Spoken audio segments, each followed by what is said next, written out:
తాకట్లో ఉన్న మీ బంగారాన్ని విడిపించి ఆ రోజు ఆన్లైన్ రేటుకి కొంటాం. Sharma gold company.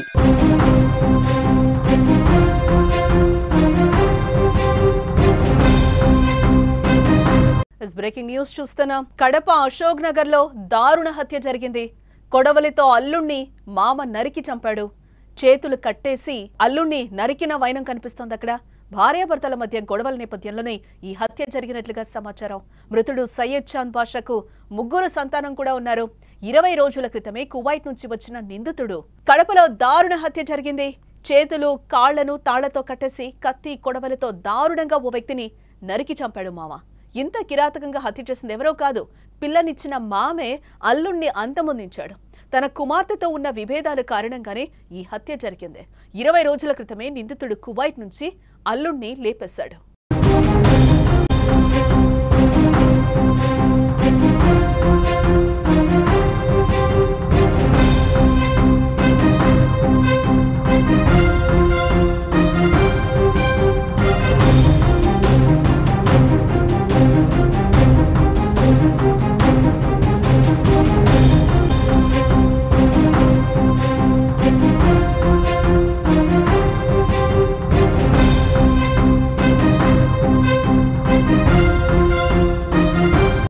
కడపలో దారుణ హత్య జరిగింది. చేతులు కాళ్లను తాళ్లతో కట్టేసి కత్తి కొడవలతో దారుణంగా ఓ వ్యక్తిని నరికి చంపారు. ఇంత కిరాతకంగా హత్య చేసింది ఎవరో కాదు, పిల్లనిచ్చిన మామే అల్లుణ్ణి అంతమొందించాడు. తన కుమార్తెతో ఉన్న విభేదాలు కారణంగానే ఈ హత్య జరిగినట్లుగా మనకైతే సమాచారం అందుతోంది. 20 రోజుల క్రితమే నిందితుడు కువైట్ నుంచి అల్లుణ్ణి లేపేశాడు. ఇక ఈ హత్యపై పూర్తి సమాచారం కడప నుంచి మా ప్రతినిధి సుదర్శన్ అందిస్తారు. సుదర్శన్, ఏంటి కడపలో ఇంత దారుణ హత్య జరిగింది? దీనికి కారణం ఎవరు? మామే చంపేసినట్టుగా తెలుస్తోంది. పిల్లనిచ్చిన మామే అల్లుడిని లేపేశాడు. ఎందుకు, ఏం జరిగింది అసలు? ఈ గొడవలు గల కారణాలు ఏంటి? పూర్తి డీటెయిల్స్. కూతురు అల్లుడి మధ్య ఉన్నటువంటి విభేదాలే మామను హంతకుడిగా మార్చాయి. వీళ్ళకు గతంలో 9 ఏళ్ల క్రితం పెళ్ళైంది. వీళ్ళకు 3 పిల్లలు కూడా ఉన్నారు. సయ్యద్ చాంద్ బాషా, ఆయేషా, వీళ్ళిద్దరూ కూడా అశోక్ నగర్ లో కాపురం ఉండేవాళ్ళు. అయితే వీళ్ళ మధ్య గత 6 నెలల నుంచి కూడా కొంత విభేదాలు పెడచూపుతూ వచ్చాయి. ఆ విభేదాల నేపథ్యంలో ఆయేషా కొద్ది రోజుల క్రితం పోలీస్ స్టేషన్ లో కూడా ఫిర్యాదు చేసింది. అప్పటి నుంచి వీళ్ళు విడిపోయారు. సయ్యద్ చాంద్ బాషా రామకృష్ణ నగర్ లోని తన తల్లి దగ్గర ఉంటూ ఉన్నారు. అయితే నిన్న ఒక ఫంక్షన్ కి వెళ్ళి తిరిగి వస్తున్న ప్రయత్నంలో ఒక 6 మంది, అంటే ఆయేషాకు చెందినటువంటి బంధువులు 6 మంది కలిసి అతన్ని కిడ్నాప్ చేశారు. పట్టపగులే అతని కాళ్లకు చేతులకు తాళ్లు కట్టి అతన్ని తీసుకెళ్లిన పరిస్థితి. తీసుకెళ్లేటప్పుడు దారిలో చాలా మంది అడిగారు, ఏంటి అంటే మేము మాట్లాడుకోవడానికి తీసుకెళ్తున్నాము అంటూ అడ్డు వచ్చిన వాళ్ళకు కూడా కొంత బెదిరించే ప్రయత్నం చేశారు. చివరికి వాళ్ళ ఇంటికే తీసుకెళ్లి ఆ గేటుకు అలాగే తలుపులకు తాళాలు వేసి లోపల బంధించి అతని పైన కత్తితో విచక్షణారహితంగా మామ మహబూబ్ బాషా దాడి చేశాడు. ఆ దాడిలో సయ్యద్ చాంద్ బాషా అక్కడికక్కడే చనిపోయిన పరిస్థితి. అంటే వీరి మధ్య గొడవలకు కారణము కొంత ఆస్తి తగాదాలే అని తెలుస్తోంది. సయ్యద్ చాంద్ బాషాకు ఆర్కే నగర్ లో ఒక స్థలం ఉంది. ఆ స్థలానికి సంబంధించి గతంలో ఒక 3 లక్షలకు వేరే వాళ్ళ దగ్గర తాకట్టు పెట్టారు. ఆ తాకట్టు వీళ్ళిద్దరూ విడిపోయి జీవిస్తున్నారు కాబట్టి ఆ తాకట్టు విషయం, ఆ స్థలం విషయంలో ఆయేషా సయ్యద్ చాంద్ బాషా పైన ఒత్తిడి తెచ్చింది. ఆ స్థలం తనదే అంటూ ఆమె చెప్పింది. అయితే ఆ స్థలంలో ఇల్లు నిర్మించుకున్నటువంటి చాంద్ బాషాను ఆయేషా బంధువులు వెళ్ళి, అంటే భార్య తరపు బంధువులు వెళ్ళి బెదిరించారు. అక్కడ 2-3 రోజుల క్రితం అక్కడ చిన్నపాటి గొడవ జరిగింది. ఆ గొడవ నేపథ్యంలోనే ఆయేషా బంధువులందరూ కూడా ఈ హత్యకు స్కెచ్ గీశారు. ఖచ్చితంగా సయ్యద్ బాషా మన మాట వినడుక వాడిని అంతమొందించాలన్న ఆలోచనతోనే అతన్ని పట్టపగిలి కిడ్నాప్ చేసి వాళ్ళ ఇంటికి తీసుకెళ్లి దారుణంగా చంపేసినటువంటి సంఘటన. అసలు రాయలసీమ ఫ్యాక్షన్ చరిత్రలో కూడా భార్యాభర్తలు ఇద్దరు కలిసి ఉండడం లేదా, అతన్ని కిడ్నాప్ చేసి తీసుకెళ్లారు అని చెప్తున్నారు మీరు? ఎస్, వీళ్ళు కలిసి ఉండట్లేదు. వీళ్ళ మధ్య గత 2 ఏళ్లుగా చిన్న చిన్న గొడవలు వస్తున్నాయి. ఆ గొడవలు తారాస్థాయికి చేరడంతో గడిచిన 6 నెలల నుంచి కూడా వీరు ఎవరింట్లో వాళ్ళు ఉంటున్నారు. అంటే చాంద్ బాషా తన తల్లి దగ్గర ఉంటున్నాడు ఆర్కే నగర్ లో, ఆయేషా వాళ్ళ తల్లిదండ్రుల దగ్గర అశోక్ నగర్ లో ఉంటుంది. 6 నెలల నుంచి కూడా వీళ్ళు దూరంగా జీవిస్తూ ఉన్నారు. అయితే ఇప్పుడు ఆ స్థలం విషయంలో జరిగినటువంటి గొడవలో 2-3 రోజులుగా పంచాయతీలు జరిగాయి. ఒక 3 సార్లు సిట్టింగ్ చేశారు ఇరువైపులా మధ్యవర్తులు కూడా.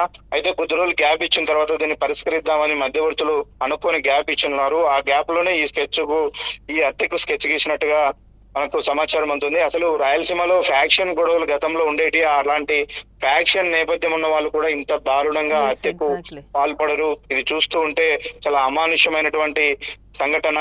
అంటే కూతురికి అల్లుడికి మధ్య విభేదాలు ఉంటే సర్ది చెప్పి వాళ్ళ కాపురాన్ని నిలబెట్టాల్సినటువంటి అమ్మాయి తండ్రే ఇంత దారుణంగా పిల్లనిచ్చినటువంటి అల్లుడిని హత్య చేసినటువంటి సంఘటన. ఇప్పుడు చాంద్ బాషా ప్రాణాలు కోల్పోయాడు. ఆయేషా ఈ కేసులో ముద్దాయిగా ఉండాల్సిన పరిస్థితి ఉంది. వాళ్ళకు కలిగినటువంటి 3 పిల్లలు కూడా ఇప్పుడు తల్లి తండ్రికి దూరమై అనాథలుగా జీవించాల్సిన పరిస్థితి. అంటే పెద్దవాళ్ళు ఆవేశంలో తీసుకున్నటువంటి ఈ నిర్ణయాలు ఇప్పుడు పిల్లలను అనాథలుగా మిగులుస్తున్న పరిస్థితులు కనిపిస్తున్నాయి. ఖచ్చితంగా పిల్లల పాలిట అది శాపంగానే మిగులుతుంది ఈ పెద్దల వల్ల. అంటే చాంద్ బాషా తల్లి ఏమంటుంది ఈ హత్యకి సంబంధించి సుదర్శన్? నిజానికి ఏం లేదు, మా కొడుకు ఆటో తోలుతావాడు, అలాగే ఎలక్ట్రికల్ పని చేస్తాడు, 3 పిల్లలకు గాని తన భార్యకు గాని ఎలాంటి లోటు లేకుండా చూసుకునేవాడు. ఉదయం నుంచి సాయంత్రం వరకు కష్టపడి పనిచేసి తన కాపురాన్ని నిలబెట్టుకోవాలనే ప్రయత్నం చేశాడు. అయితే వీళ్ళు అధిక డబ్బులు సంపాదనకి వెళ్ళి ఆశపడినటువంటి ఆయేషా తరచూ తన కొడుకుని ఇబ్బంది పెట్టేదని, అక్కడ స్థలం కొనాలని ఇక్కడ స్థలం కొనాలని, ఆ ఆస్తి కావాలి ఈ ఆస్తి కావాలంటూ ఒత్తిడి తెచ్చేది. ఆ నేపథ్యంలోనే వారిద్దరి మధ్య గొడవలు జరిగాయి. అయితే గొడవలు జరగడము మళ్ళీ కలుసుకోవడము పరిపాటిగా కొంతకాలంగా జరుగుతూ ఉంది. అది పెద్ద విషయం కాదు. ఏదో ఒక రోజుకు మళ్ళీ భార్యాభర్తలు కలుస్తారు, పిల్లలతో సంతోషంగా ఉంటారని మేము ఆశపడ్డాము. కానీ మా కొడుకు 6 నెలలుగా ఆ అమ్మాయి పోలీస్ స్టేషన్ కి ఎక్కి మా కొడుకు పైన ఫిర్యాదు చేసిన నేపథ్యంలో పూర్తిగా ఆయాసంతో నేను ఉండలేను అని నిర్ణయించుకొని తన కొడుకు తన వద్దకు వచ్చి ఉంటూ ఉన్నాడు. అయితే ఇంతలోనే పూర్తిగా తన కొడుకుని చంపేంత కుట్ర చేస్తారు అని మేము ఎప్పుడు కూడా ఊహించలేదు. ఇంత దారుణంగా తన కొడుకును పొట్టన పెట్టుకున్నారు అంటూ సయ్యద్ చాంద్ బాషా తల్లి ఆమె ఆవేదన చెందుతుంది. ప్రస్తుతం రిమ్స్ మార్చరీలో పాడి ఉంది. అక్కడ బంధువులు అందరూ కూడా వచ్చారు. వాళ్ళందరూ కూడా లోక సముద్రంలో ఉండిపోయారు. అంటే చిన్న నేతర పిల్లలందరినీ కూడా ఈ రోజు అనాథలుగా చేసిన పరిస్థితి. ఆవేశంలో ఆయేషా బంధువులు తీసుకున్నటువంటి ఒక నిర్ణయము ఈ 2 కుటుంబాలకు ఇప్పుడు అది శాపంగా మారింది. చాంద్ బాషా భార్య ఆయేషా ఎవరైతే ఉన్నారో ఆవిడ ఏమన్నా మాట్లాడడం జరిగిందా? ఆమె ఏమంటున్నారు? ఆయన ఏమన్నా వీళ్ళు పోలీసులు అదుపులోకి తీసుకున్నారా హంతకుడిని? ఏంటి సుదర్శన్? ఈ కిడ్నాప్ చేసి అతన్ని తీసుకెళ్లడంలో 6 మంది పాత్ర ఉంది అని ఇప్పటికే అక్కడ గుర్తించారు. అతను తీసుకెళ్లేటప్పుడు కొంతమంది ప్రత్యక్ష సాక్షులు చూశారు. వాళ్ళందరిలో కూడా కొంతమందిని ఇప్పటికే పోలీసులు అదుపులోకి తీసుకుని విచారిస్తూ ఉన్నారు. ఈ మహబూబ్ బాషా ఎవడైతే ఆయేషా తండ్రి హత్య చేశాడో అతను నేరుగా పోలీసులకు లొంగిపోయినట్లుగా కూడా మనకు సమాచారం ఉంటుంది. అతనితో పాటు ఆయేషాను మరో 2-3 పోలీసులు అదుపులోకి తీసుకుని వాళ్ళను విచారిస్తూ ఉన్నారు. Right Sudarshan, thanks for the update. ఇక్కడ మనం చూడొచ్చు క్షణికపాటి ఆవేశాలకి ప్రాణాలు పోతున్న పరిస్థితి కనిపిస్తుంది. ప్రాణం పోసుకోవడం ఎంత కష్టమో ప్రాణం తీయడం అంత ఈజీయా? ఈరోజు అంత చిన్న విషయాలకి భార్య ఒక చిన్న స్థలం కోసం గొడవ పెట్టుకుని భర్తని చంపించిన పరిస్థితి అయితే కనిపిస్తుంది. ఇది ఎంత దారుణం! కూర్చోపెట్టి సర్ది చెప్పి కూతురి అల్లుడిని బాగా ఉండాలి, కాపురం చేసుకోవాలి మంచిగా అని చెప్పాల్సిన తండ్రి ఈరోజు అల్లుడిని చంపేస్తాడా? ఏంటి దారుణాలు అసలు? కడపలో ఇంత దారుణ హత్య జరిగింది. చేతులు కాళ్లను తాళ్లతో కట్టేసి కత్తి కొడవలతో దారుణంగా ఆ వ్యక్తిని నరికి చంపిన పరిస్థితి కనిపిస్తుంది. ఇంత కిరాతకంగా హత్య చేసింది ఎవరో కాదు, పిల్లనిచ్చిన మామే అల్లుడిని అంతమొందించాడు. తన కుమార్తెతో ఉన్న విభేదాల కారణంగానే ఈ హత్య జరిగింది. 20 రోజుల క్రితమే నిందితుడు కువైట్ నుంచి వచ్చినట్లుగా కూడా మనకి తెలుస్తోంది.